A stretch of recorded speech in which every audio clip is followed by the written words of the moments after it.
Bienvenue sur le webinaire du cabinet CBA. Hop, pardon.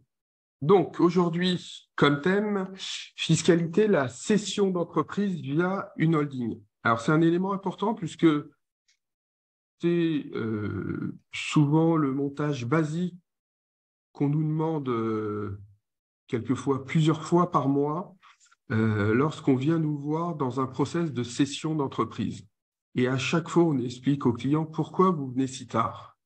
Alors, ça ne veut pas dire qu'au moment où vous avez créé votre société, vous n'avez rien prouvé, que vous allez immédiatement créer une société holding, mais il est important de comprendre qu'il y a un timing et c'est ce que je souhaitais vous expliquer aujourd'hui en vous démontrant l'intérêt de la société holding, qui est un atout lorsqu'on souhaite céder une société, mais qui est aussi un atout lorsqu'on gère sa société ou un groupe de sociétés.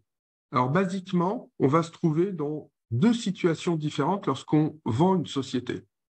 Vous détenez directement les titres d'une société. Alors là, on a pris une société, Monsieur X détient 60% de la société A.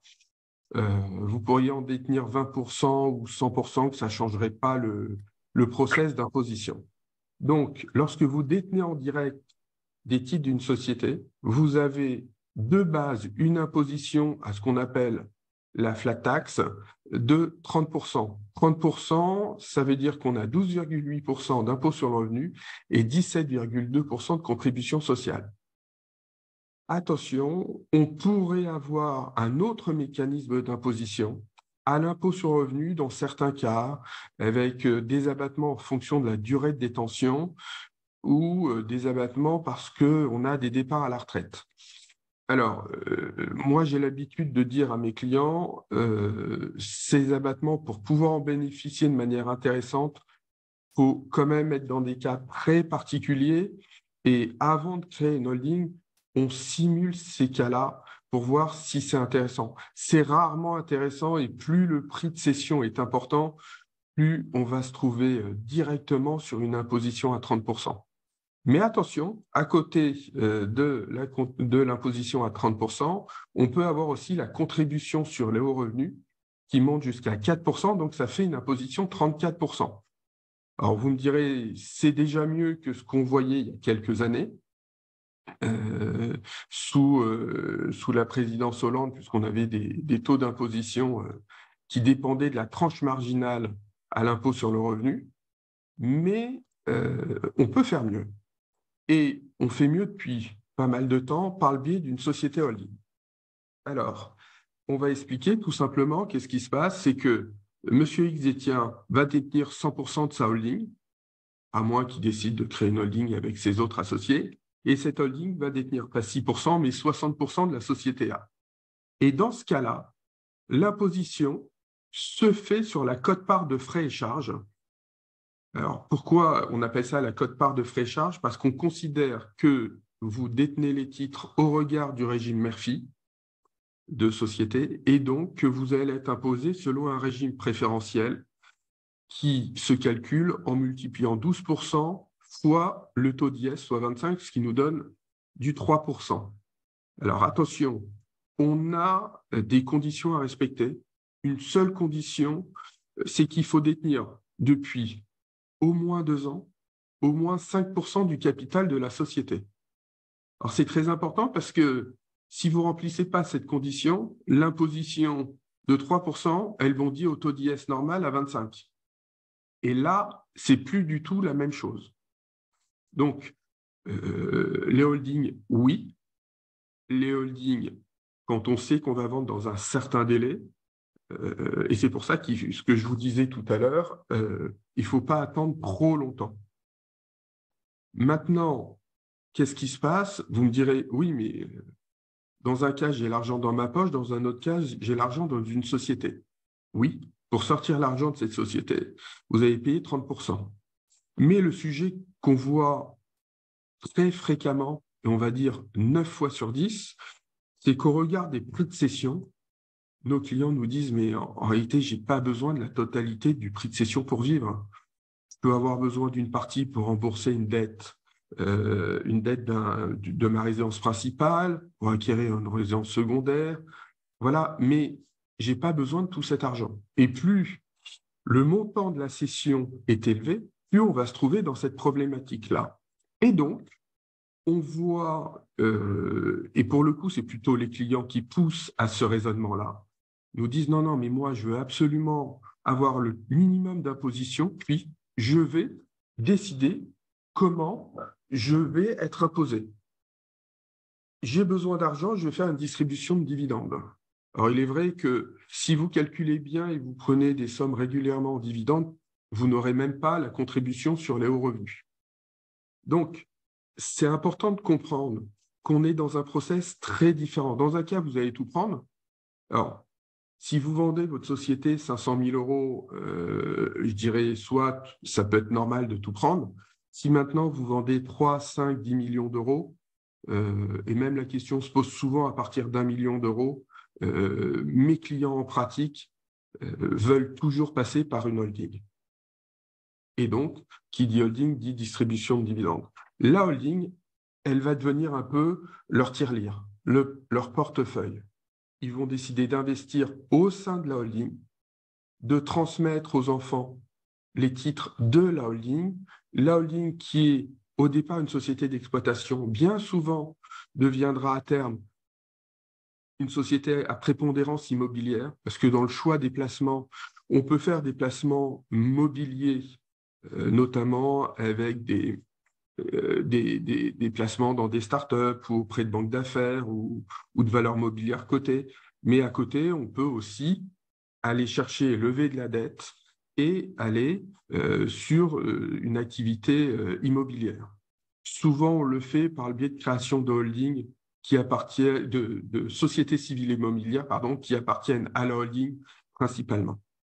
Alors, avant d'expliquer comment on arrive à ce mécanisme et à ce schéma, je voudrais juste expliquer que la holding a aussi un intérêt avant une cession. Pourquoi? Parce que plus votre société grossit, plus vous allez être amené à avoir une société par action simplifiée, une SAS. Cette société n'est pas adaptée pour optimiser votre rémunération, puisqu'on sait qu'aujourd'hui, le meilleur mécanisme pour optimiser la rémunération, c'est la SRL et la gérance majoritaire. Donc souvent, on a une holding qui est en gérance majoritaire, où vous allez prendre une rémunération, alors en fonction de votre foyer familial, on va dire comprise dans un maximum de 120, 130, 140 000 euros, et au-dessus, ce sera du dividende. Et donc, on voit que c'est beaucoup plus intéressant d'aller sur ce mécanisme-là que de percevoir une rémunération de président de SAS. Donc, ne vous dites pas, ma société va être utilisée, va servir uniquement dans le cadre d'une cession qui pourrait être à moyen, court ou long terme, mais c'est aussi un moyen d'optimiser. Et notamment, je vais au bout du raisonnement, on sécurise en nommant président de la holding, président pardon, de la société d'exploitation, la holding qui sera la SARL représentée par vous. Voilà pour faire un peu le tour du sujet de l'intérêt fiscal qui n'est pas limité au cas de cession. Bien évidemment, si vous ne détenez que des participations dans des sociétés, des participations avec un taux inférieur à 5%, là, vous aurez une fiscalité quand même très, très nettement différente puisque vous ne serez plus à 3%, mais à 25%. Donc, notre problématique est de savoir comment je fais pour créer ma holding. Alors, vraisemblablement, vous avez une holding que vous avez créée il y a longtemps. Et je dirais, ça ne pose pas de problème. Mais, par habitude, vous êtes minoritaire. Parce que souvent, les personnes ne se posent la question de la création de holding que par le biais de l'optimisation de la rémunération en se disant, tiens, un jour, je vais être amené à céder ma société. Donc, on va avoir plusieurs mécanismes, ce qu'on appelle l'apport-cession, mais aussi et tout simplement l'apport. Alors, c'est quoi? C'est que tout simplement, vos 60% dans la société A, vous allez les apporter à votre holding. et au moment où vous aurez la cession, c'est elle qui va dégager la plus-value.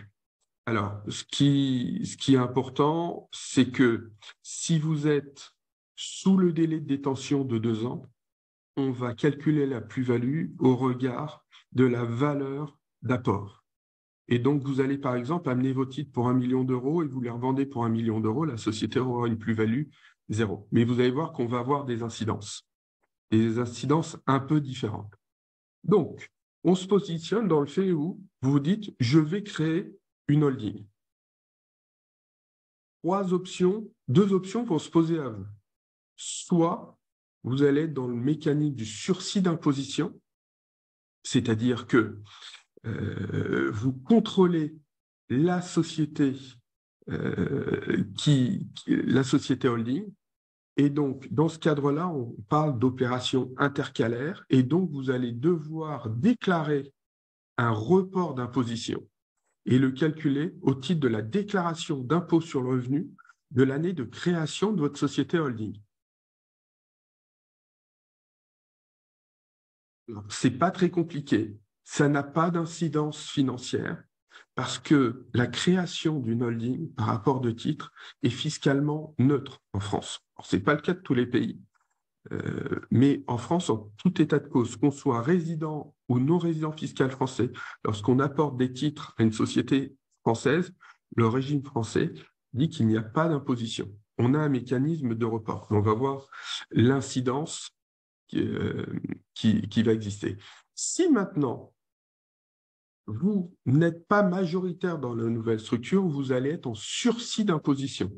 Même chose, pas d'imposition immédiatement, mais dans ce cas-là, on n'a pas non plus d'obligation à remplir dans le cadre de la déclaration d'impôt.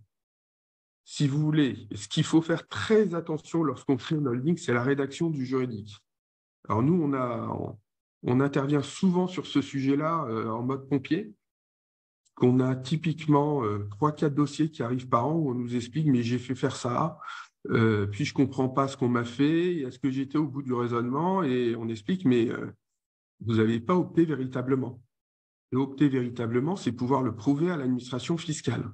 Donc c'est très important de savoir si on est en sursis ou en report. Alors après, il y a des règles, mais ça, c'est le rôle du conseil.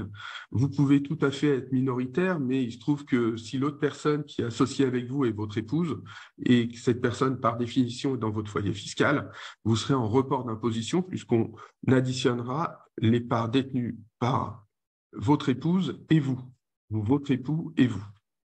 Donc, qu'est-ce qui va se passer? Vous vous retrouvez dans ce mécanisme en report d'imposition. Même chose, vous n'avez une imposition que si vous cédez les titres de la holding. Or, par définition, les titres de la holding, on ne va pas les céder. Parce que notre objectif, ce n'est pas céder les titres de la holding, c'est céder les titres de la société d'exploitation. Et donc, vous allez vous trouver dans une situation un peu particulière où, soit, première option, vous détenez les titres de votre holding depuis plus de 3 ans au moment où vous allez céder les titres de la société d'exploitation. Dans ce cas-là, vous allez venir sur l'imposition à 3%. Aucune incidence sur votre report d'imposition ou votre sursis d'imposition, puisque lui, il est sur la société holding et pas sur la société d'exploitation qui est en dessous. Maintenant, autre cas, vous détenez les titres de votre holding depuis plus de 2 ans, mais moins de 3 ans. Alors, attention, quand je dis les titres de la holding, on se trouve, nous, souvent dans des cas où on a eu des acquisitions pour partie ou des apports pour partie, et donc un prix peut être morcelé. Pensez pas que tout se fait obligatoirement au même moment. Il y a dans certains cas où on peut avoir un historique d'acquisition un peu différent.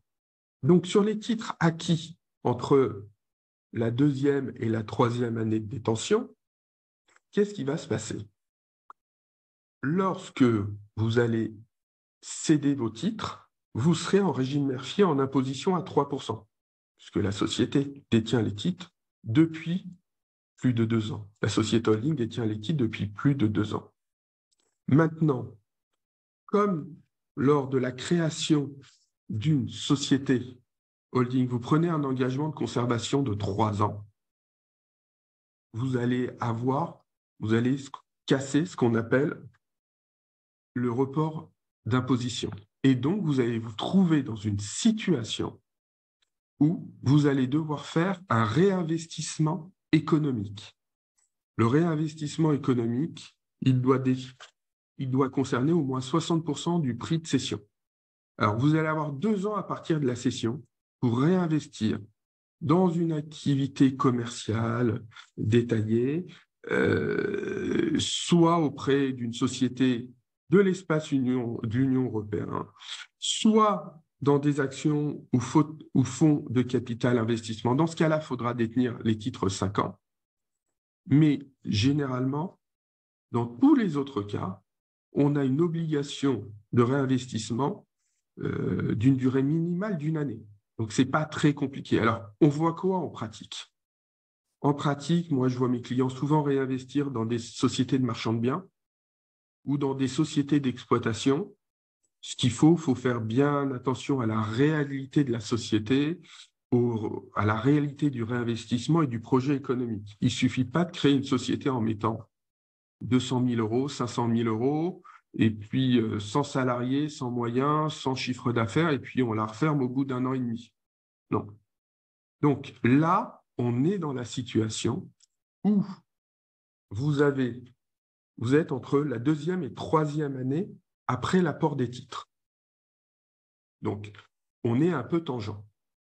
Mais il y a une situation encore plus compliquée, c'est lorsque, et j'en ai parlé tout à l'heure lorsqu'on parlait du report d'imposition, c'est lorsque vous allez vendre vos titres entre la date de création de la holding et la 2e année. Pourquoi? Parce que là, vous ne bénéficiez pas du régime MERFI et donc de l'imposition à 3%. Vous allez avoir une taxation à 25%. Donc, il y a une astuce, parce que la taxation, elle se fait sur le différentiel entre le prix de cession de la participation et la valorisation au moment de l'apport. Donc, si vous apportez 1 million et que vous cédez 1 million, vous n'avez pas de plus-value. Ça ne pose pas de difficulté. Alors, bien évidemment, comme vous n'avez pas respecté l'engagement de 3 ans, vous aurez votre obligation de réinvestissement économique. Ce qu'il faut éviter, et lorsqu'on fait ces montages-là, j'interroge les clients et on en parle et on voit les possibilités, c'est de dire « j'apporte à 1 million, puis au bout d'1 an et demi, j'ai une offre et je l'accepte à 2 millions ». Parce que là, c'est la pire des choses. Vous allez avoir un impôt société sur 2 millions moins 1 million. Ça veut dire que vous êtes à 250 000 euros d'impôt société. Donc ça, c'est ce qu'il faut éviter.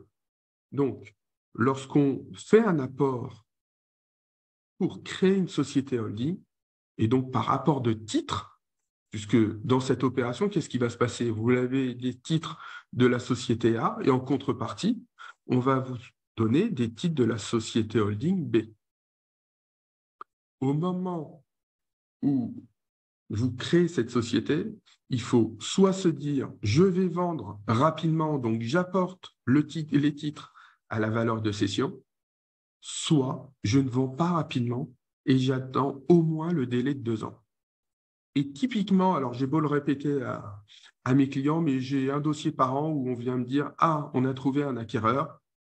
Et puis quand je fais les calculs, on fait comprendre à l'acquéreur qu'on va être obligé d'attendre 6 mois, 1 an et demi avant d'aller sur un process de cession. De toutes les manières, un process de cession, ça s'organise, ça se travaille au regard de l'optimisation financière de la société, au regard d'une garantie d'actifs passifs. Donc, on va regarder comment est-ce que la société est en l'état d'être vendue. Donc, il ne faut pas s'inquiéter, le délai de 2 ans, il passe très, très vite.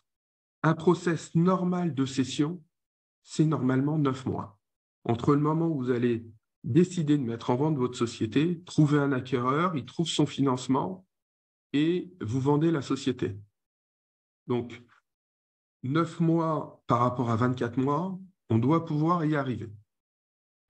Donc, si on synthétise, la cession d'une entreprise via une société holding est un élément extrêmement intéressant à partir du moment où on ne va pas avoir besoin de la totalité des fonds à titre personnel.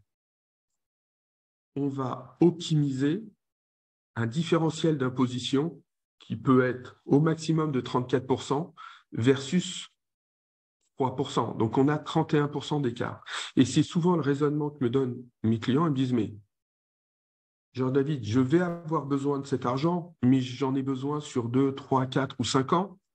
Donc, je préfère ne pas payer tout de suite ces 31% et échelonner la sortie au fur et à mesure et placer cet argent, quitte à faire d'autres opérations.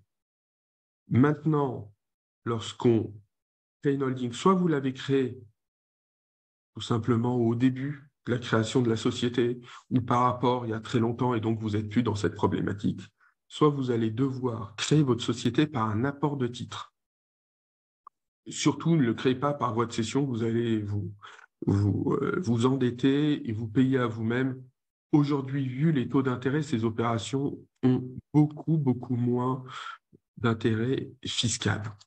Donc, lorsque vous faites cet apport, bien savoir qu'on a des règles à respecter. Est-ce que je vais céder dans moins d'un an ou dans moins de 2 ans? Et dans ce cas-là, j'apporte au prix de cession.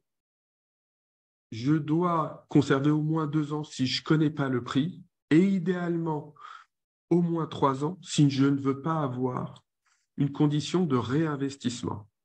Après, il y aura un sujet, et ça fera l'objet d'un autre webinaire sur lorsqu'on a une holding et qu'on souhaite transmettre aux enfants, comment on fait, comment on procède.